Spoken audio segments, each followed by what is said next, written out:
She was standing in the bathroom of a hotel in Singapore when she noticed the gray hair. Not the first one. There had been others. But this one caught the light differently, and she pulled it out and held it between her fingers and thought about her mother, who had gone gray at 38. She was 39 now. Outside, the city hummed. She had a keynote speech in 4 hours, 2,000 people, a stage with her name on it. This was what she had wanted. She dropped the hair into the trash and looked at herself in the mirror. Chief Strategy Officer. She had worked 12 years to get those 3 words on her business card. Her phone buzzed. A text from her husband. Hope it goes well. A thumbs up emoji, nothing else. They had been married for 6 years. She tried to remember the last time they had a conversation that wasn't logistical. Who was picking up groceries? Whose turn it was to call the plumber? Somewhere in the architecture of building a life together, they had stopped building toward each other. The speech went well. It always went well. Leadership, innovation, disruption. The words had lost their meaning years ago, but they still worked. People nodded. They took notes. This was networking. This was how you built a career that mattered. She flew home the next day. Her husband picked her up from the airport. He asked how the trip was. She said good. They drove home in silence that felt normal because it was normal. This was what marriage looked like after 6 years.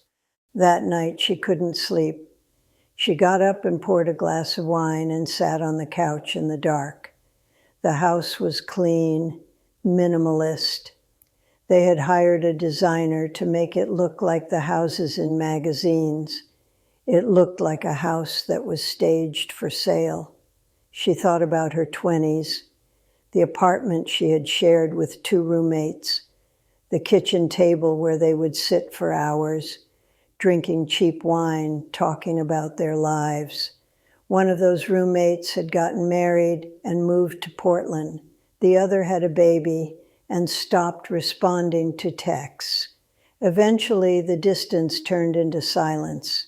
Not because anyone was angry, just because lives diverge, because staying close takes effort, and effort takes time, and time was the thing she never had.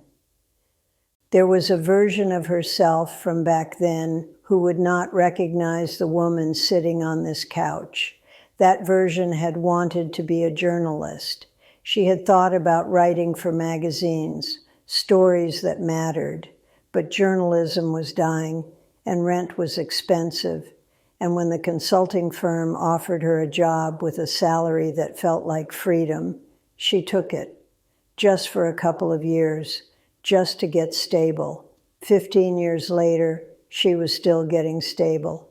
The consulting firm led to a corporate job.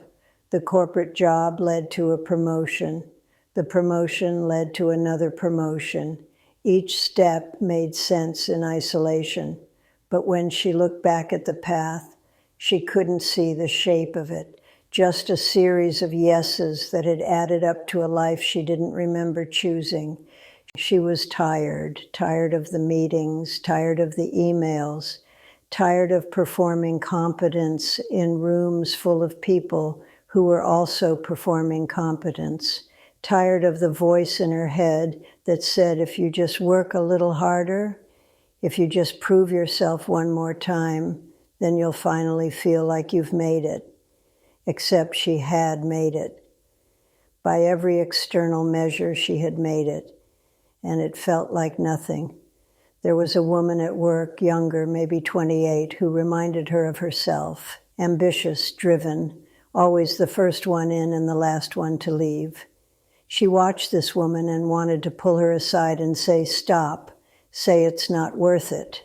But she didn't, because saying it out loud would mean admitting it to herself. Her father called on Wednesday. He was 72 now, retired, living in Florida. He asked when she was going to visit. She said soon. She always said soon, but soon kept getting pushed back. There was always another project, another deadline. He didn't push. He just said, okay, let me know. And she sat there holding the phone and felt something like shame, because her father was 72, and she didn't know how many more calls there would be, and she was spending her time in meetings that didn't matter. That weekend, her husband suggested they go out for dinner, just the two of them. She almost said no because she had work to catch up on, but she caught herself and said yes. They went to a restaurant they used to go to when they first started dating, but sitting across from him, she felt like she was looking at a stranger, not because he had changed, because she had. He asked if she was happy. The question caught her off guard. She said, of course, why wouldn't I be? He shrugged. You just seem somewhere else lately. I'm here, she said, but she wasn't. She was thinking about the presentation she had to give on Tuesday. She was thinking about the email she forgot to send. I'm here, she said again, and this time it sounded like an apology. She turned 40 in November. There was a small party. Her husband made a toast. People laughed. She blew out candles on a cake she didn't want. Later, she stood in the kitchen loading the dishwasher and thought about the fact that 40 felt the same as 39, the same as 30, like she had been the same person her entire adult life, just wearing different clothes, carrying different titles. But underneath it all, the same fear, the same need to prove something she couldn't name. Her mother had died at 63, sudden, a stroke. She had been planning to retire the following year, planning to travel, planning to do all the things she had been putting off, and then she ran out of time. She thought about dying at 63. That would give her 23 more years, 23 years to keep doing what she was doing, to keep climbing, to keep missing the point. Because the point wasn't the career, the point wasn't the title or the salary, the point was supposed to be the life, the moments, the people. But she had traded all of that for the appearance of success. She started therapy in December.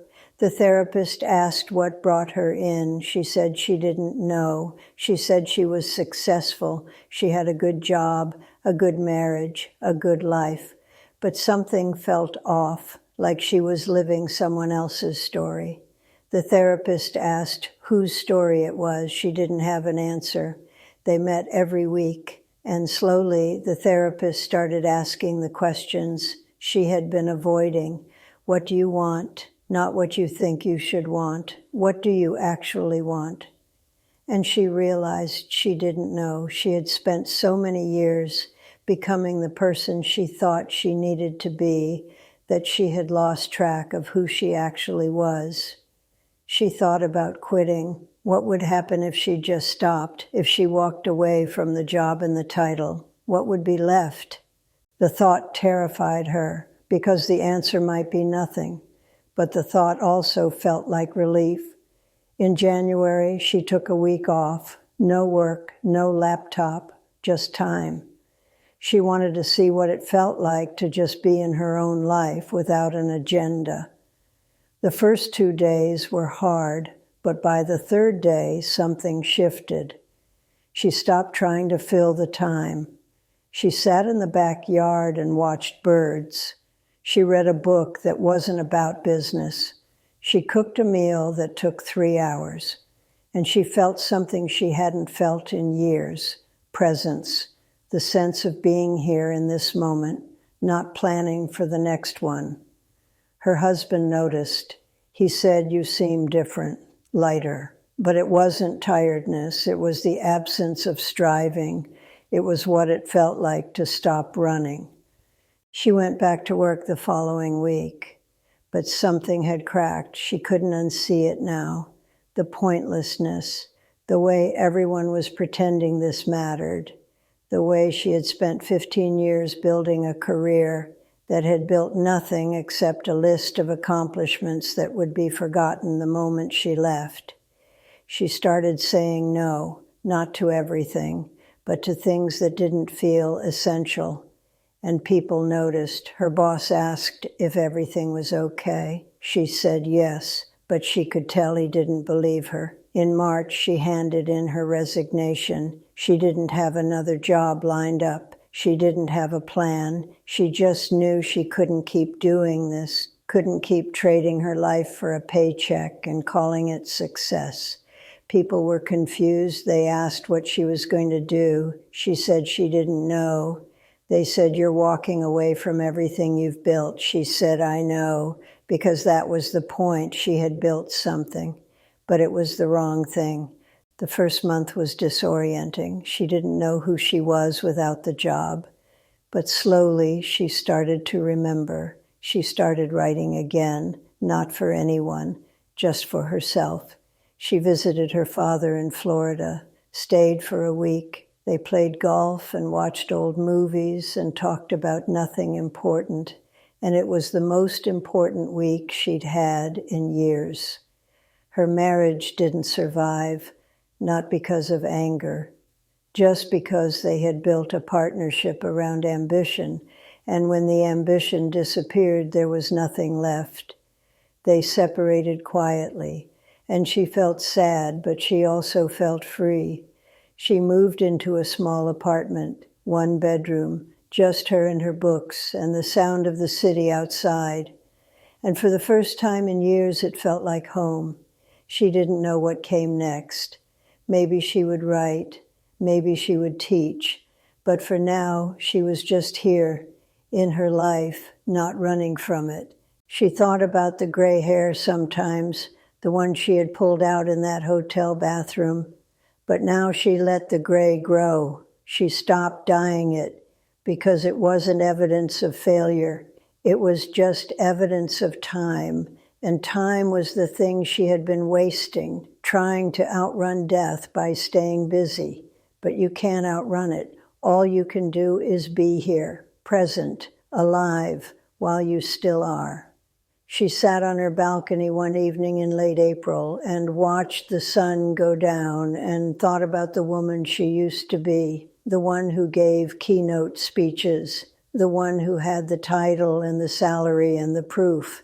And she didn't miss her, because that woman had spent her whole life becoming someone, and in the process, she forgot to be anyone at all.